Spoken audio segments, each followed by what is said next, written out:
श्री कृष्ण ने कहा है योगक्षेम वहाम्य, योग के बगैर क्षेम नहीं हो सकता।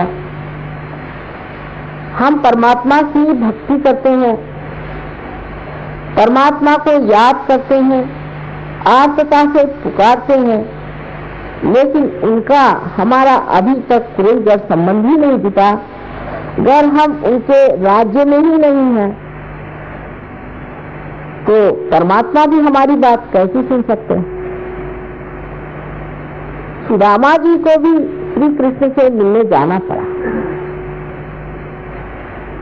इसी प्रकार आप सबका योग होना चाहिए।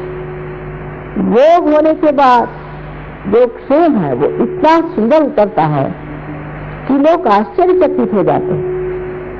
हम तो कुछ भी नहीं करते, आप ही की कुंडलिनी है और वो जागृत हो जाती है। इस पृथ्वी पर अगर आप बीज डाल दें तो ये पृथ्वी माता स्वयं ही उसे अंकुरित कर देती है, लेकिन वास्तविक वो क्या करती है? आप ही बीज हैं और आप ही अंकुर हैं और आप ही शक्ति है, सिर्फ उसकी चालना मात्र करने की है। अगर वो चलायमान हो जाए तो सहज ही में तो उसमें अंकुर आ जाते हैं। तो कुंडलिनी का जागरण भी एक जीवंत क्रिया है। इसे हम समझ नहीं पाते कि परमात्मा एक जीवंत शक्ति है और ये एक जीवंत क्रिया है। चारों तरफ परमात्मा का आपको प्रकाश दिखाई देता है। हर ऋतु में जैसे अलग अलग के फल आते हैं, अलग अलग की सृष्टि होती है, आप लोग अलग अलग तरह के गाने गाते हैं। ये जो करने वाला है, जो ये फूलों से फल बनाने वाला है, जो अनंत से जीवंत कार्य हमारे अंदर करता है, ऐसी शक्ति नहीं है ये कहना बहुत उद्दाम बात है।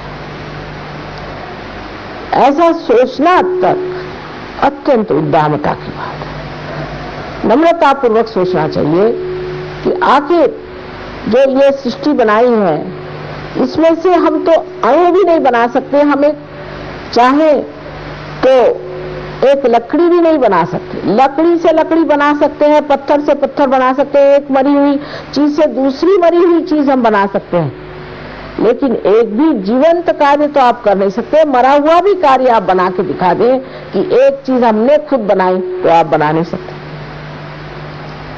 फिर इतना अहंकार मनुष्य में हो गया है कि वो सोचता है परमात्मा ही नहीं है। लेकिन ऐसे भक्तगण जो परमात्मा में आस्तिकता रखते हैं, ऐसे श्रद्धापूर्ण तरीके से गाना गाते हैं, ये देख करके जो मैंने एक साल पहले कहा था कि मुझे तो यहाँ के ग्रामों में ले चलो, शहरों से मेरा जी उठ गया, ये बात सत्य है।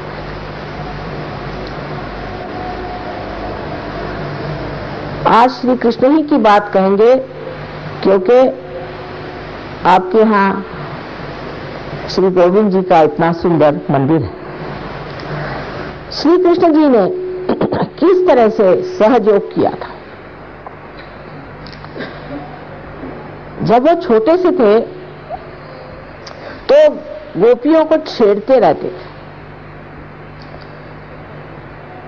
जब वो घघरी भर के अपने सर पे चलती थी तो उसको कंकड़ मार के तोड़ देती। ये उनकी लीला जो थी, ये जो चुड़ैल थी, इसके पीछे में बहुत बड़ा कार्य था। उस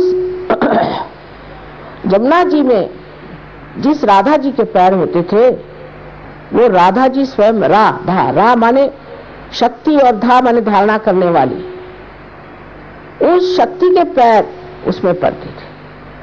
उसका पानी ही गंगा जल जैसे पवित्र हो गया, उसमें चैतन्य आ गया।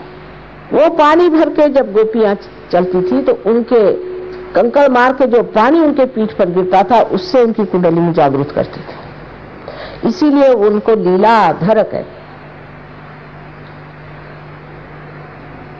जब रास रा माने शक्ति और स उसके सहित, शक्ति के सहित जब वो नृत्य करते थे, तब भी उनके अंदर से चैतन्य बह करके सबके अंदर जाता था और उनकी कुंडलिनी जागृत होती थी। उस जमाने में न तो ऐसी पब्लिक थी, ना ऐसे लोग थे जो बैठ करके किसी के भाषण सुनते, न ऐसी जनता थी जो परमात्मा के खोज में घंटों बैठ करके सुनती की चीज क्या। मनोरंजन के साथ ही उन्होंने अपने लीला के साथ ही लोगों की कुंडलिनी जागरूक की। इसी श्री कृष्ण ने भी ये बताया है कि हमारी जो चेतना है, मनुष्य की जो चेतना है, इसका वृक्ष नीचे की ओर अधोगति पर जाता है।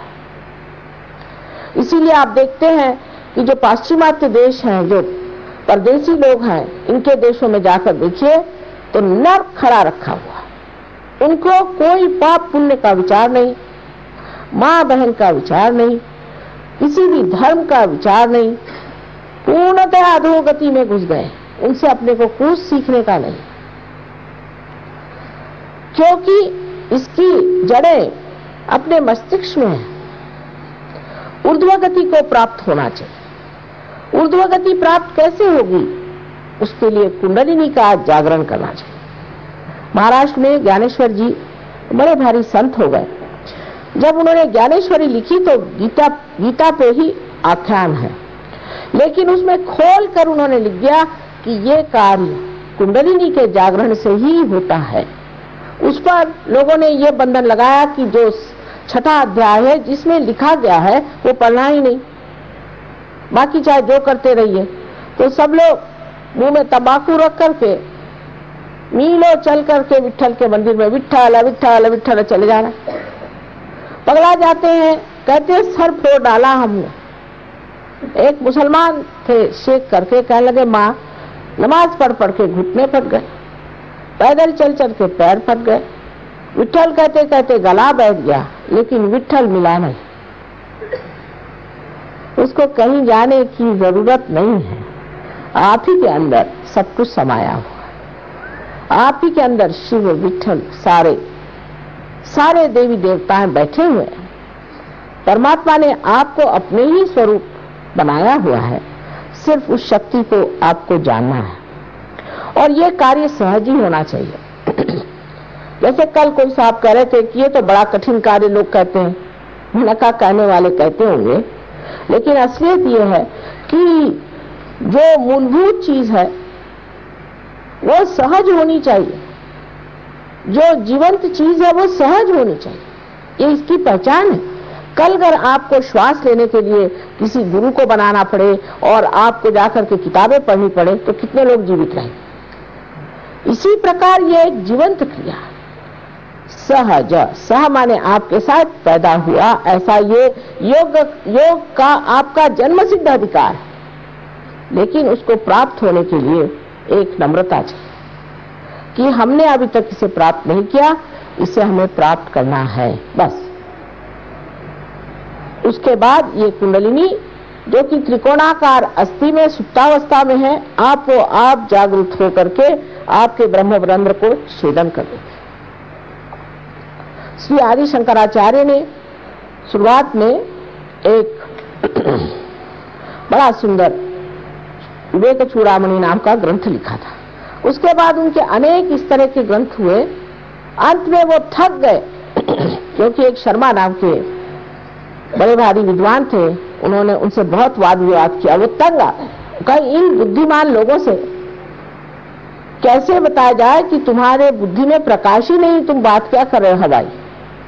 अंत में उन्होंने सौंदर्य लहरी नाम का एक बड़ा सुंदर ग्रंथ लिखा है जिसमें सिर्फ माँ की स्थिति लिखी है और हर श्लोक जो है एक मंत्र है। उस मंत्र के जागरण से आपकी कुंडलिनी जागृत होनी चाहिए। लेकिन ये सब चीज परमात्मा के शास्त्र के अनुसार है। ऐसे नहीं कि किसी ने आपको मंत्र दे दिया राम कहो राम कहो। नारद ने दिया हुआ मंत्र दूसरा होता है, लेकिन हर आदमी आता है कहता है तुम राम कहो। राम क्यों कहो पूछिए। राम का भी एक चक्र है, श्री राम का चक्र है। क्या आपका वो चक्र खराब हो गया है जिस वजह से कह रहे श्री राम को? हर एक चक्र पे एक एक देवी देवता बैठे हुए हैं। जो इसे जानता है और समझता है उसी को ये कार्य करना चाहिए। जिस वक्त कुंडलिनी का जागरण हो जाता है तो ये षट चक्रों को छेदती हुई ब्रह्मरंध्र को छेदती है और सर में से ठंडी ठंडी हवा, आपके अपने सर में से ठंडी ठंडी हवा, जिसको श्री शंकराचार्य ने सलीलम सलीलम, ठंडी ठंडी हवा का। जितने भी धर्मों कि आप पुस्तक पढ़िए, जितने भी धर्म हो गए, सब धर्मों में इसका वर्णन है कि आपका फिर से जन्म होना चाहिए। ब्राह्मण को भी द्विजय कहा गया है, माने जिसका फिर से जन्म हुआ, माने कोई झूठ मूठ का जन्म नहीं होता है, असलियत का जन्म।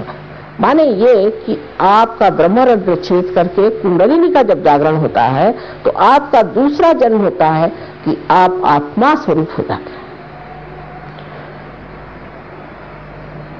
इस जीव का शिव से जब योग घटित होगा तभी वो योग होता है। वो कुछ कहने से कि हम योगी हैं, आप योगी नहीं हो जाते। आप योगी हैं तो आपके अंदर शक्ति क्या है? लोग हैं पैसे के लिए दौड़ते हैं, क्या परमात्मा को पैसा वैसा कुछ समझ में आता है क्या? हम देहातों में जाते हैं, लोग हमें 10 पैसे देंगे, 25 पैसे देंगे, हमने कहा भाई हम पैसा नहीं लेते, अच्छा 1 रुपया ले लो। उनकी समझ में नहीं आता है कि परमात्मा का पैसे से कोई संबंध नहीं है। आप पृथ्वी माता को अगर पैसा दे तो तब क्या वो बीज उगाती है? वो तो अपने स्वभाव से ही उस कार्य को करती है, उसका कोई लेना देना बनता नहीं, ये उसका स्वभाव। जिस स्वभाव में वो बैठी हुई है उसी स्वभाव से कार्यान्वित है। क्या आप सूर्य कुछ पैसा चढ़ाए तो क्या सूर्य को पैसा लेना आता है? वो अपने स्वभाव से कार्यान्वित है। इसी प्रकार कुंडलिनी का जागरण भी हमारे स्वभाव से ही होता है, उसमें आपका हमारा देना लेना नहीं बनता। आपकी जो शक्ति है वो आपके पास है, उसको निहित अवस्था में रखा हुआ है और अब उसको जागृत अवस्था में लाना है। बस ये सीधा सरल कार्य है, वो कोई कठिन काम नहीं। जब कुंडलिनी का जागरण होता है तो जब वो 6 चक्रों में से गुजरती है तो इन्हीं चक्रों में से ये सूक्ष्म चक्र हमारे अंदर में है, ये जब जागृत हो जाते हैं, इनके अंदर जब देवता जागृत हो जाते हैं तो सबसे पहले हमारी तंदुरुस्ती ठीक हो जाती है। अब बहुत से लोग हैं, उनके ये गुरु है वो गुरु है, तंदुरुस्ती इतनी खराब, मेरे पास आते ठीक होने की।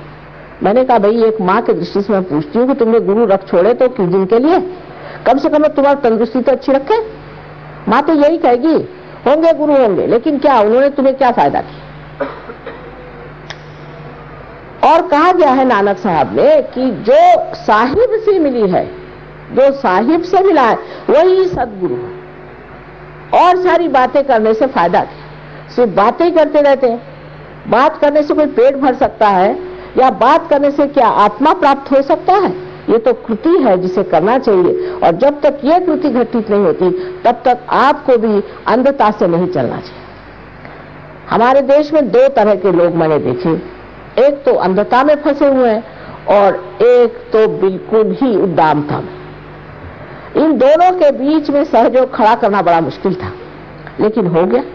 महाराष्ट्र में बहुत बड़ा खड़ा हो गया है और इस भूमि में राजस्थली में विशेष रूप से होना चाहिए, ऐसा मेरा पूर्ण विचार था। क्योंकि यहाँ चैतन्य जहां तहां मुझे दिखाई देता है, लेकिन आप लोग मुझे मिले नहीं थे उस वक्त। इसलिए मैं सोचती थी कि ऐसे कैसे हो सकता है कि इतने आस्तिक भूमि में असली लोग नहीं होंगे, सब यही नकली लोग हैं।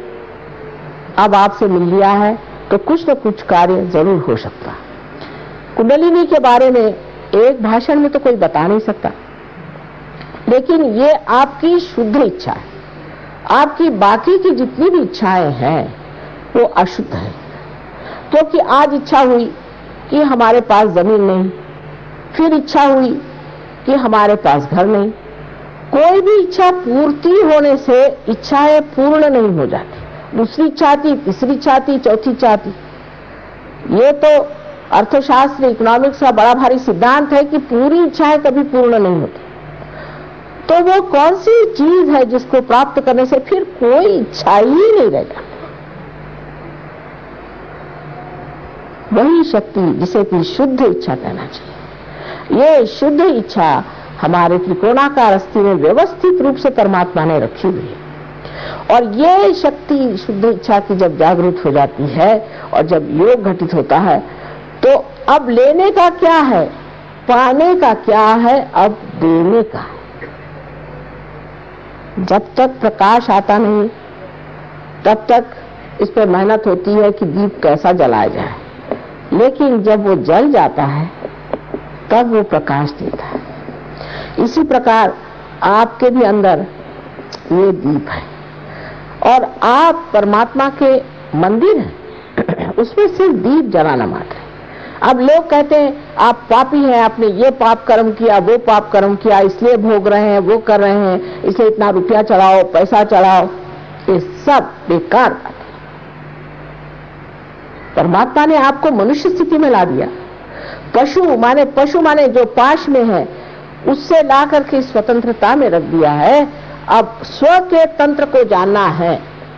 स्व का तंत्र माने अपने आत्मा का जो तंत्र है, उसे मात्र जानने से ही आप उस दशा में पहुंच जाते हैं जिसे हम योगी जन कहते हैं, जो परमात्मा के साम्राज्य में बैठे। पर योगियों के बारे में भी अपनी कल्पनाएं खूब सारी बनी हुई हैं कि जो घर द्वार छोड़ करके संसार से भागा पलायनवाद कर रहा है। भागना क्यों?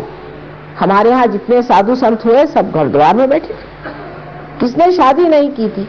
क्या श्री राम ने विवाह नहीं किया था कि श्री कृष्ण ने विवाह नहीं किया था? संसार में रह करके ही परमात्मा को पाना है। इससे भागने वाले कभी परमात्मा को नहीं पा सकते। भगेड़ू लोगों को क्या मिल सकती है शक्ति? अगर शक्ति होती तो भागते क्यों? इसमें कोई भी चीज ऐसी नहीं है जिसे आपको छोड़ना है। लेकिन जो चीज अपने चेतना के विरोध में बैठती है वो अपने आप छूट जाएगी। मैं बताऊंगी नहीं, बस इस गली में आप आ जाइए, अपने आप सब बातें छूट जाएंगी। मुझे कहना नहीं पड़ेगा, मैं कहूंगी नहीं तो आधे लोग शायद उठ के ही चले जाए। अपने ही आप काम बन जाएगा। आपके अंदर जब ये टिमटिमाता हुआ दिया आ जाएगा, आप खुद ही देख लेंगे, आप स्वयं शक्तिशाली हो जाएंगे और आप स्वयं अपने गुरु हो जाएंगे और आप जान जाइएगा कि ये चीज क्या है। क्योंकि आपके हाथों से ही चैतन्य बहना शुरू होगा। ये जो सर्वव्यापी चैतन्य शक्ति है जिससे सारे जीवंत कार्य संसार में होते हैं, वो पहली मर्तबा वो सूक्ष्म शक्ति आपके हाथ में लगेगी और आप आश्चर्यचकित होंगे कि माँ ये क्या शक्ति है।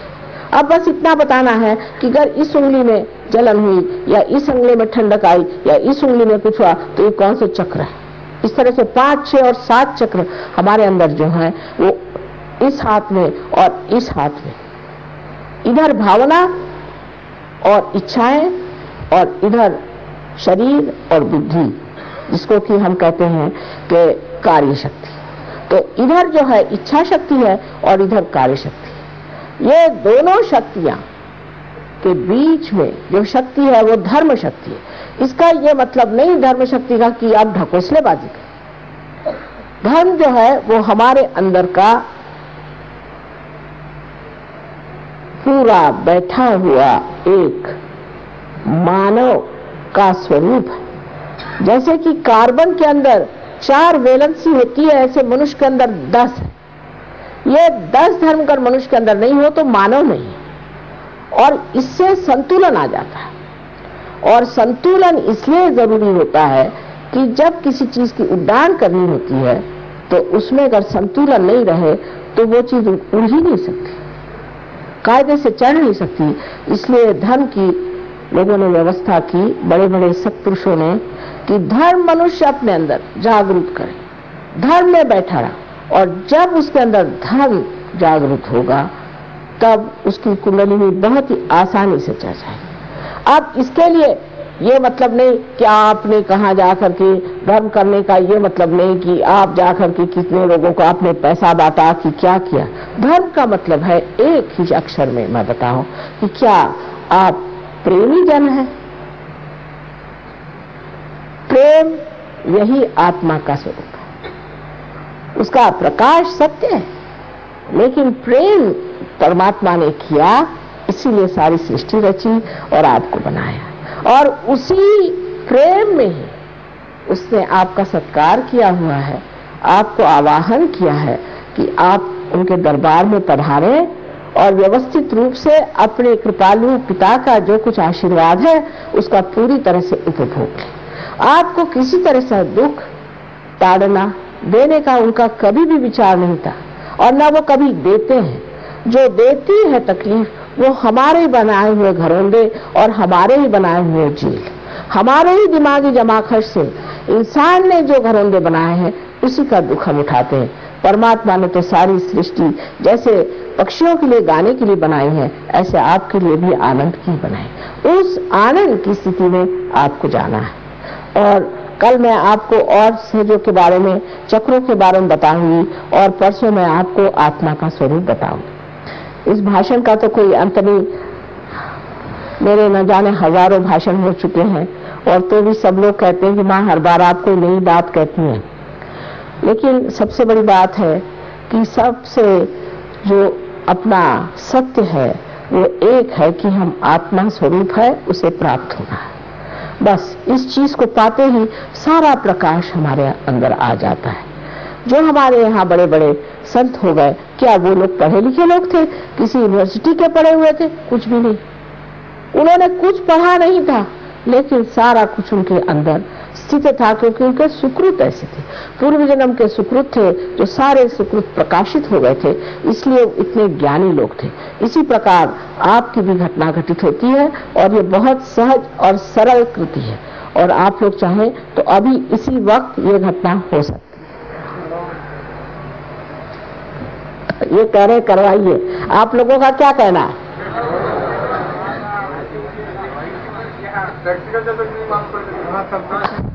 हाँ हाँ, प्रत्यक्ष ही होना है।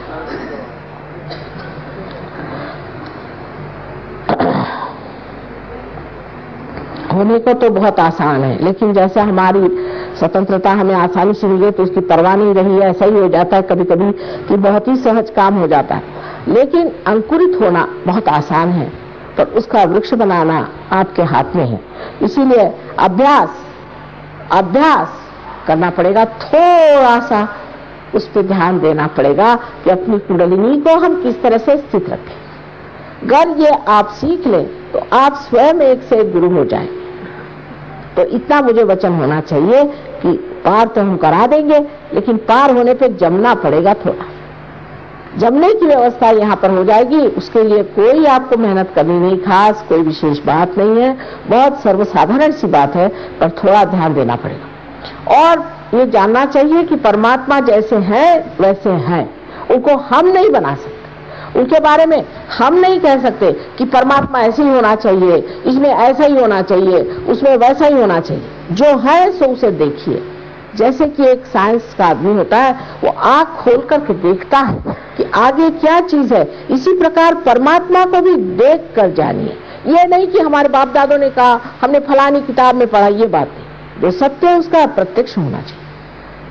आशा है इस जयपुर में सहयोग बहुत जोरों से पकड़ लेगा, और उसके बाद इसके ग्रामों में और इसकी छोटी छोटी जो बस्तियां हैं वहां मैं जा पाऊंगी। मैंने पहले ही जब यहाँ आई थी तो कहा था कि इसके ग्रामों में मुझे ले चलिए, लेकिन शहर में ही इतने आस्तिक लोग हैं, बड़ा आनंद आया मुझे। अभी इसकी कृति हम लोग करेंगे, बहुत आसान, इसमें कृति है ये नहीं, बहुत ही आसान चीज। ठीक है, आपको कोई प्रश्न हो तो पूछ लीजिए, नहीं तो बाद में एकदम से कोई खड़े हो जाते हैं जबकि ध्यान होता है कि माँ ये क्या बात है। कोई प्रश्न हो तो पूछ लेना चाहिए, उसके बाद बीच में उठ करके खड़ा नहीं होना चाहिए। और ध्यान करने के बाद ये है कि आदमी शांत पूर्वक घर जाए, ये नहीं कि आप बीच में उठ के चले जाएं, या ध्यान के वक्त एकदम से लोग उठ के चले जाते हैं। सब लोगों को करना चाहिए, एक 10 मिनट की भी बात नहीं है, 10 मिनट में ही अधिकतर लोग पार हो जाएंगे। और सब लोग विश्वास रखें अपने अंदर, अपने को निम्न न समझे, किसी तरह से न्यून न समझे, सब अपने अंदर विश्वास रखें। ये बहुत बड़ा समय है और इस समय में ये घटित होना ही चाहिए। आप हमारी ओर इस तरह से गले में अगर कोई गंदा डोरा पहना हो तो निकाल दीजिए, वो कभी कभी अटकाव करता है। गंदे डोरे अच्छे नहीं होते, किसी से लेना नहीं चाहिए। पैसों से ली हुई चीज कभी भी परमात्मा की हो नहीं सकती।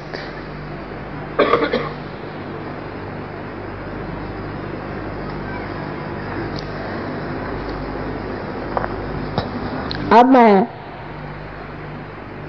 आपसे कहूंगी कि आप अपना ये हाथ, यहाँ पे क्या कहते हैं, लेफ्ट को, मतलब हर जगह बाया ही कहते हैं हाँ, लेफ्ट को, लेफ्ट बाया हाथ, क्योंकि हर एक भाषा में मैं देखती हूँ, हिंदी में हर बार बाया और इसे बायां। ये तो हमारे यहाँ भी कहते हैं बाया दाया, इसे बायां और इसे दाया कहते हैं, पर अब तो गुजराती भाषा में अलग है। ये बायां हाथ हमारी ओर करें और दायां हाथ जो है उसे जमीन पर रख दें, जमीन पर, इस पृथ्वी पर, इस पृथ्वी मां।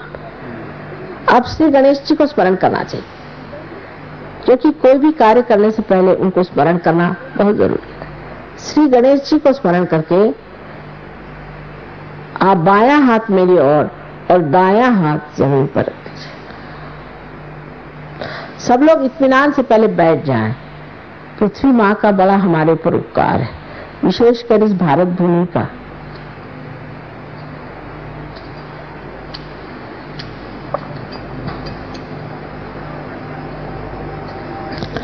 अब हम क्या कर रहे हैं कि हमारी जो इच्छा शक्ति है ये जड़ शक्ति है, उसको हम एक तरफ से चैतन्य दे रहे हैं और उसके अंदर की जड़ता जो है ये दाएं हाथ से पृथ्वी तत्व में छोड़ रहे हैं।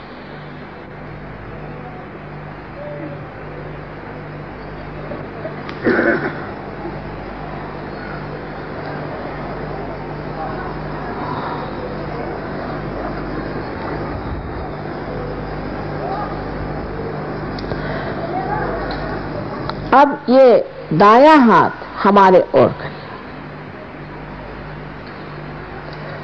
और बायां हाथ आकाश तत्व की तरफ। ये हमारी इस तरह से पीछे करें, हाथ को पीछे की ओर, हाथ का तलवा जो है पीछे की ओर करें, बहुत ऊंचा नहीं, नीचा, जिससे कि आप आराम से रहें, परेशानी की कोई चीज नहीं होगी। ये जो हाथ है इसमें क्रिया शक्ति है, जो भी हम क्रिया करते हैं वो आकाश तत्व में बाद में मिल जाती है।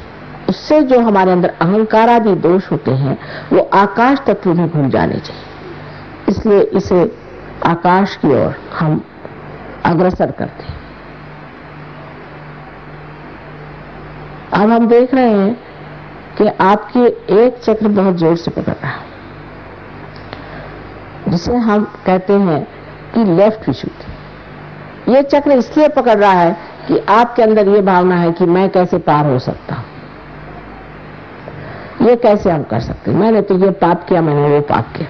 मेहरबानी से ये जानिए कि आप मां के बेटे हैं और मां के प्यारे भक्तगण हैं। इस तरह की बात सोचनी ही नहीं, इस प्रकार की बिल्कुल बात न सोचिए।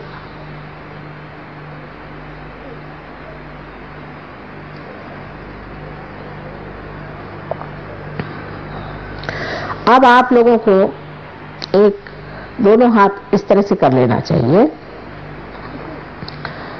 और मैं दिखाती हूं आपको कि किस तरह से आप अपनी कुंडलिनी स्वयं जागृत कर सकते हैं। बहुत आसान है। अब हमने संतुलन स्थापित कर लिया। बहुत से लोगों के अभी ठंडक ठंडक हाथ में आ रही है, आइए आइए अभी। अब देखिए कि इस बाईं ओर, क्योंकि हमारी इच्छा शक्ति है, इसके चक्रों को हमें इस दाएं हाथ से छूना है। सो ये किस तरह से? बहुत आसान। हृदय में हमारे आत्मा का वास है, मैं आपको बताऊंगी एक के बाद एक। उसके बाद पेट के ऊपरी हिस्से में गुरु का तत्व है, उसके निचले हिस्से में शुद्ध विद्या का तत्व है। फिर ऊपर जाते वक्त इसी प्रकार जब आप यहाँ पर आ जाते हैं, ये विशुद्धि का चक्र श्री कृष्ण का है। सब सृष्टि उनके लिए लीलामय है, तो हम किस चीज का रोना लेकर बैठे हैं? जब सब चीज एक लीला है और हम उसके सिर्फ साक्षी मात्र हैं, तो क्यों हम अपने को नीचे गिरा के देखते हैं कि हमने ये दुख दिया है और हम ऐसे पापी हैं और हम ऐसे खराब हैं। ये चक्र यहाँ इस तरह से पकड़ना होगा। जैसे कि आप देखिए, हाथ को इधर ले जाए सामने से, बहुत से लोग पीछे से पकड़ दे, गलत है। इस तरह से पकड़, सीधा पीछे की तरफ ले जा। ये बहुत जोरों को पकड़ रहा है इस वक्त। उसके बाद ये हाथ अपने माथे पर इस तरह से, जैसे हमें सर में दर्द होता है इस तरह से पकड़ना है, ये वाला इस हाथ से, और फिर ये हाथ पीछे की तरफ इस तरह से ले जाके, ये आज्ञा चक्र के 2 अंग है, एक सामने और एक पीछे, इस तरह से सर को पकड़ लेना। उसके बाद ये हाथ जो है इसको यहाँ पर ब्रह्मरंध्र पे इस तरह से, ये जो तलवा है इसको खींच करके बराबर बीचों बीच, ये सहस्त्रार है हमारा, ये हमारा सहस्त्रार है। उसके ब्रह्मरंध्र पे माने यहाँ जहाँ तालू है, जो बचपन में आपके यहाँ नरम सी हड्डी थी, उस जगह पर बराबर ये चीज लगा के दबा कर, और इसे इस तरह से 7 बार सिर घुमाना है दबा कर, इससे कि सर की जो त्वचा है वो घूमेगी। 7 बार घुमाना। अब आप लोग आंख बंद कर लीजिए, कृपया आंख नहीं खोलना, क्योंकि चित्त जो है जैसे हमारी शॉल है इस तरह का चित्त अंदर फैला हुआ है, और जब कुंडलिनी चढ़ती है तो चित्त जैसे खिंच जाता है अंदर, इसलिए चाहिए कि आंखें बंद हो जाएं। और जिस वक्त ये भेदन हो जाता है तो इस चित्त के अंदर प्रकाश आ जाता है। आत्मा का स्थान हृदय में है, लेकिन सदाशिव का स्थान यहाँ सर पे है।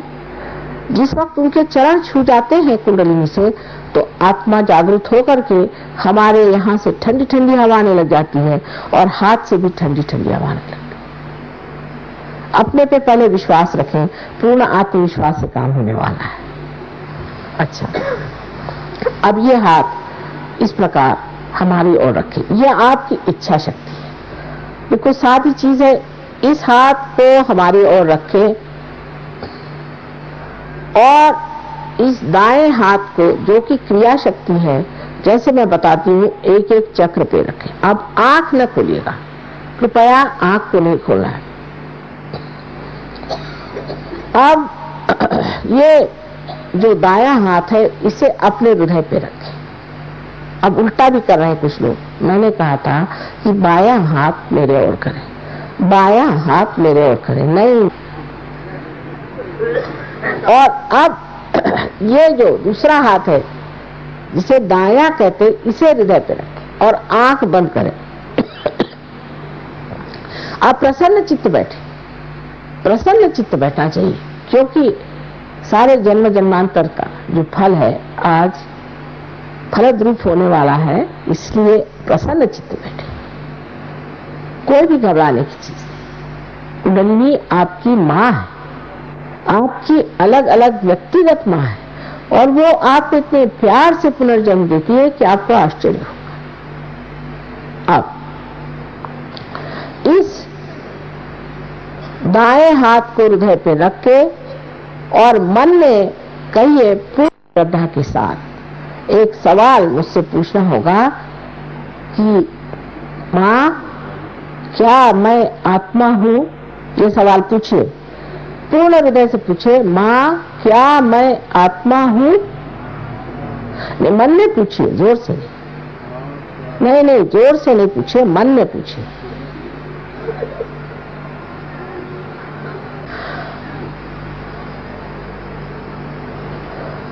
इसी के साथ दूसरा सवाल आ जाता है, जो कि आप पेट के ऊपरी हिस्से में बाईं ओर अपना हाथ रखें या उंगलियां दबाकर रखें, बाईं ओर।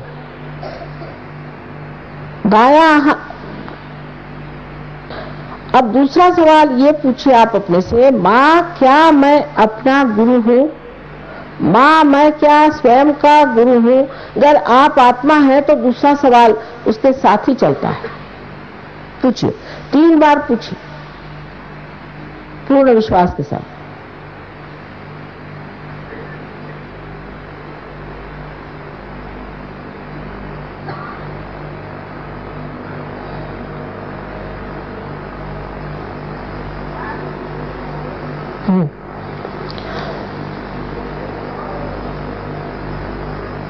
अब अपना दायां हाथ पेट के नीचे के हिस्से में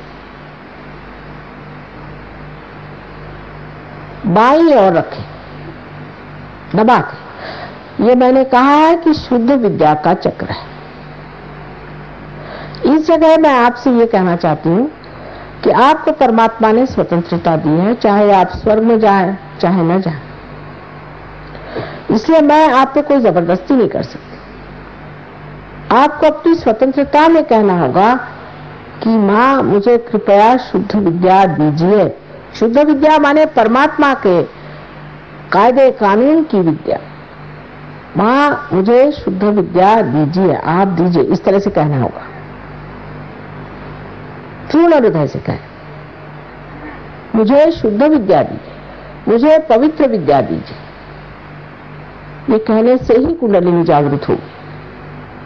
इसे 6 बार कहना होगा, क्योंकि ये चक्र में 6 जो पंखुड़ियां हैं उनको जागृत करने के लिए आपको ये 6 बार कहना होगा।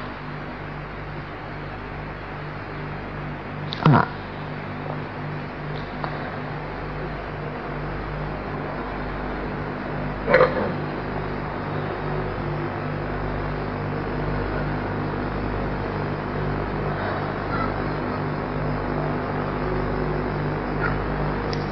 अब कुंडलिनी का जागरण भी हो गया तो भी उनके चक्रों को पूरे खोले बगैर वो ऊपर चढ़ नहीं सकती हैं। इसलिए ये जो दायां हाथ है इसे उठा करके पेट के ऊपरी हिस्से में बाईं ओर फिर से रखा जाए, जहां गुरु का तत्व है, और दबाया जाए। इस जगह क्योंकि ये गुरु का तत्व है, आपको पूर्ण विश्वास के साथ कहना होगा कि माँ मैं स्वयं का गुरु हूं। ये मानना पड़ेगी बात। ये आप 10 मर्तबा कहिए, माँ मैं स्वयं का गुरु हूं। ये 10 मर्तबा कहिए।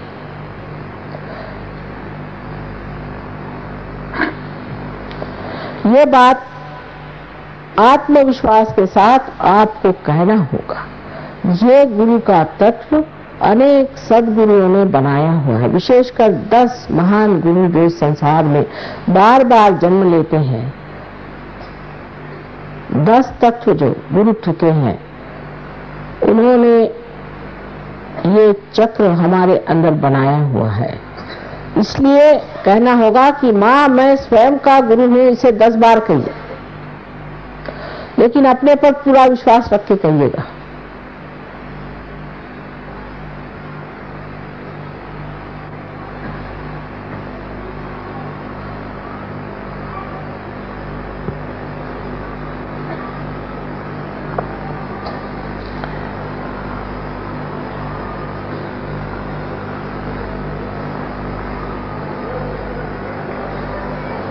अब दाएं हाथ को फिर से उठा करके आप अपने हृदय पर रखें। अब पूर्ण विश्वास के साथ यहां आपको 12 मर्तबा कहना होगा, माँ मैं शुद्ध आत्मा हूं, माँ मैं शुद्ध आत्मा हूं।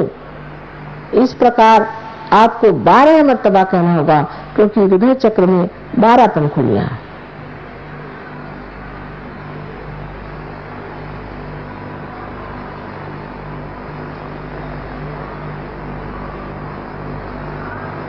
इसे कहते हैं शिवोहम शिवोहम शिवोहम।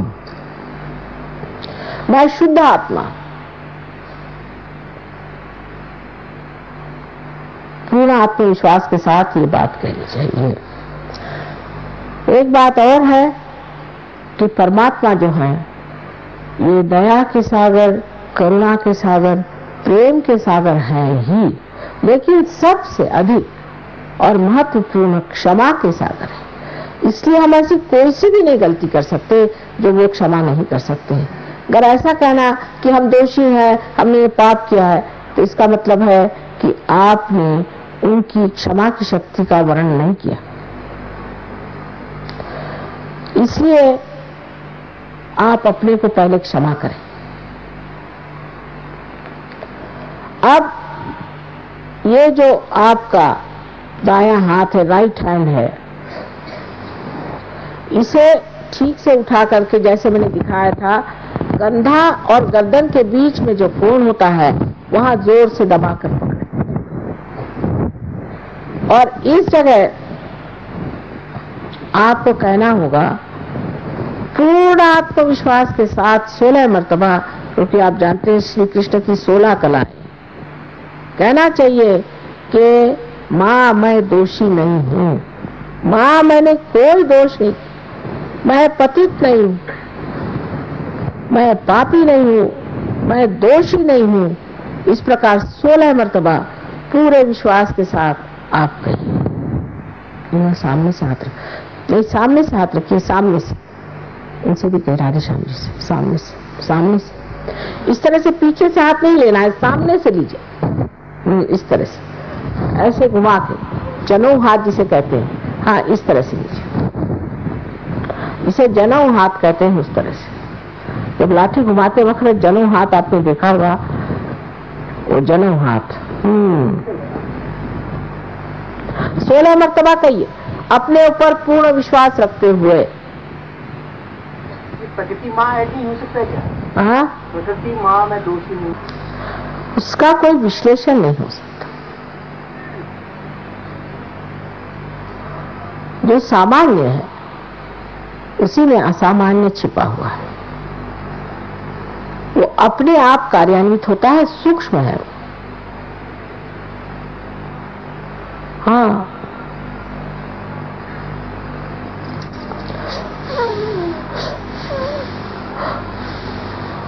अब इस हाथ को अपने कपाल पर आड़ा रखें और दोनों तरफ से दबाएं, जैसे मैंने दिखाया था, जैसे हम सर दर्द के वक्त अपना सर दबाते। अब यहां पर एक बहुत साधारण सी बात करनी है। इसी हाथ से, दाहिने हाथ से, दाहिने हाथ से। बायां हाथ तो हमारी ओर है ही पूरी समय, दाहिने हाथ से दबाकर पूर्ण हृदय से कहे, कितने बार का मतलब नहीं, कि माँ मैंने सबको क्षमा कर दिया, माँ मैंने सबको क्षमा कर दिया। अब बहुत से लोग ये कहते हैं कि बड़ा कठिन है कहना माँ। अरे भाई, जब तुम क्षमा करते हो या नहीं करते हो, कुछ भी नहीं करते, वास्तविक दोनों ही मिथ्या बात है। लेकिन जब आप ये सोचते हैं कि मैं क्षमा नहीं कर सकता हूं, तो आप दूसरों के हाथ खेलते हैं। इसलिए कृपया कह दीजिए, माँ मैंने सबको क्षमा कर दिया, हृदय से कहिए।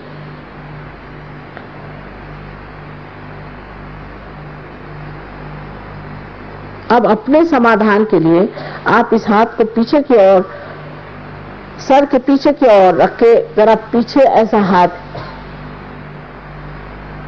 पे बोझा दे करके अपना सर पीछे की ओर ले जाएं, थोड़ा बोझा दे करके सर पीछे की ओर ले जाएं। और इस वक्त एक बात कहे, पर किसी तरह का दोष या पाप अपने सर पे न लेते हुए सिर्फ एक बार कहे कि हे परमात्मा, हमने तुम्हारी शान में अगर कोई गलती कर दी हो तो उसकी क्षमा कर दीजिए, आपके समाधान के लिए। लेकिन कोई दोष और ये और हमने वो किया, ये जोड़ने की इस वक्त जरूरत नहीं है।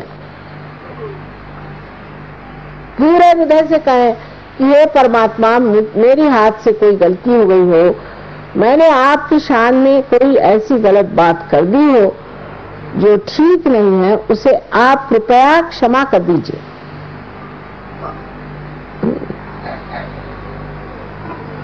अच्छा,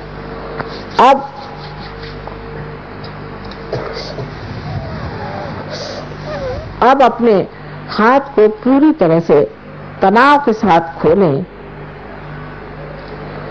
और इस दाहिने हाथ को खोल करके उसका जो तलवा है उसका बीचों बीच का हिस्सा समझ करके और अपने तालू भाग में, जहां बचपन में हड्डी नरम होती है, दबा के रखें, उंगलियां ऊपर की ओर रहें और उस तालू भाग की जो त्वचा है उसे हिलाएं, जोर से दबा के हिलाएं 7 मरतबा। इस वक्त आपको कहना होगा कि माँ हमें आत्म साक्षात्कार दीजिए, मैं जबरदस्ती नहीं कर सकती। 7 मरतबा कहिए।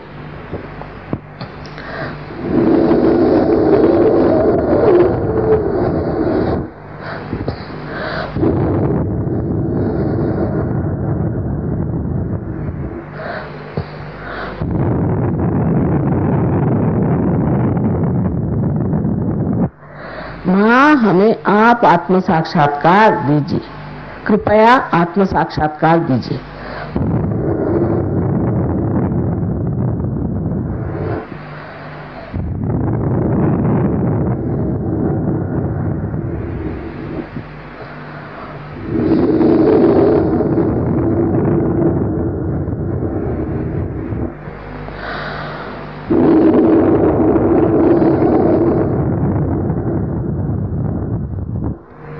अब ये हाथ धीरे से नीचे रख ले, धीरे धीरे आंखें खोले, मेरी ओर देखे बगैर विचार किए हुए। आप देख सकते हैं विचारिता स्थापित है। अब ये हाथ मेरी ओर करें, दाहिना हाथ मेरे ओर करें और बायां हाथ सर के ऊपर यहाँ पर एक 4 इंच 3 इंच किसी किसी के तो 6 इंच इस प्रकार घुमा कर देखें कि कुछ ठंडी हवा तो नहीं आ रही। इस तरह से हाथ रखिए, इस तरह से रखिए, ऐसे नहीं, इस तरह से रखिए। आप ऐसे आपसे कहीं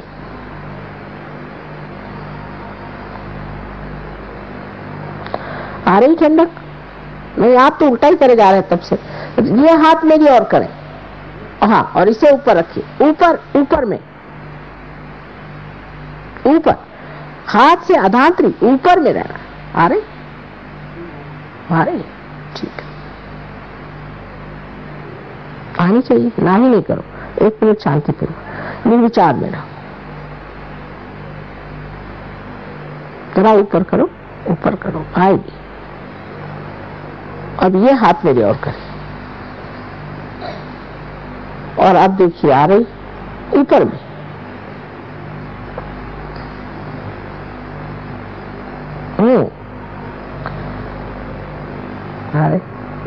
जरा ऊपर देखिए, किसी को तो यहाँ तक आती ठंडी हवा। फिर से इस हाथ से देखिए एक बार फिर,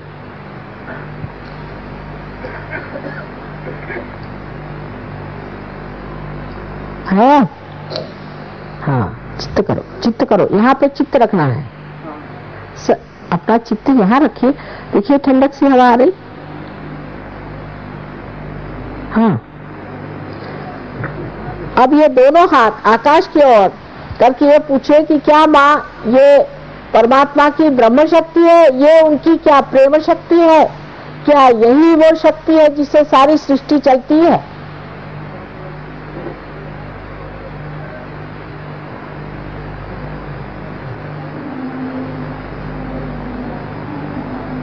हाँ, अब शंका नहीं कर रही, शंका की चीज नहीं है ये। अब दोनों हाथ नीचे करें,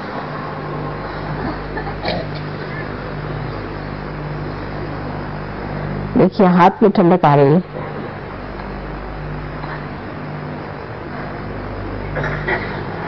आ गई थोड़ी तो मालूम है आपको लीवर की शिकायत बैठी थोड़ी सी, किसी को बहुत आएगी, किसी को थोड़ी आएगी। 3 दिन के अंदर सब लोग ठीक हो जाए, लेकिन श्रद्धा पूर्वक 3 दिन के लिए यहाँ आए। 1 मिनट ठहर जाइए, जरा बीच में से जाने की क्या जरूरत है। 1 मिनट बैठ जाइए, सब लोग ध्यान में बैठिए, सबका मान कर बैठिए। 1 मिनट बैठ जाइए। आपको नहीं हुआ तो नहीं हुआ, दूसरों को तो हो रहा है।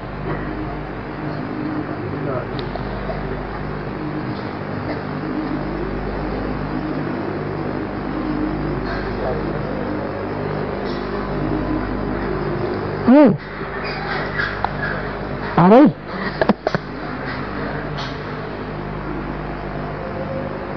अब किसी को नहीं भी आती है, इसका कारण हो सकता है आपके शरीर में कोई परेशानी होगी, मन में कोई परेशानी होगी, कोई बात नहीं। 3 दिन के अंदर सब चीजें ठीक कर देंगे। 3 दिन का रहना बहुत जरूरी था। हाँ, इनके बहुत अच्छा आ रहा है, आपके कह रहे हैं, है ना? नहीं, इनके पीछे आपसे ही कह रहे हैं जो आप देख रहे हैं दूसरों आपको। Has got it, Jesse? This gentleman next to you.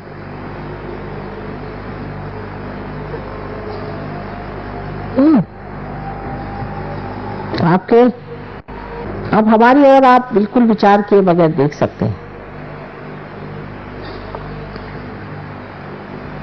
यह निर्विचार समाधि है। इसके बाद निर्विकल्प, वो भी हो जाएगा।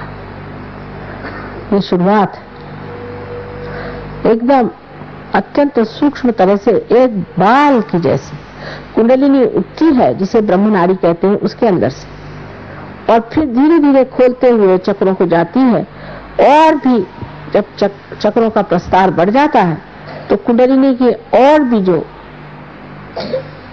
अंग है वो खुलने लग जाते हैं, और अनेक सूत्रों से जो कुंडलिनी बनी हुई उसके अनेक सूत्र एक के बाद एक खुलने लग जाते हैं। शुरुआत करना चाहिए इसे।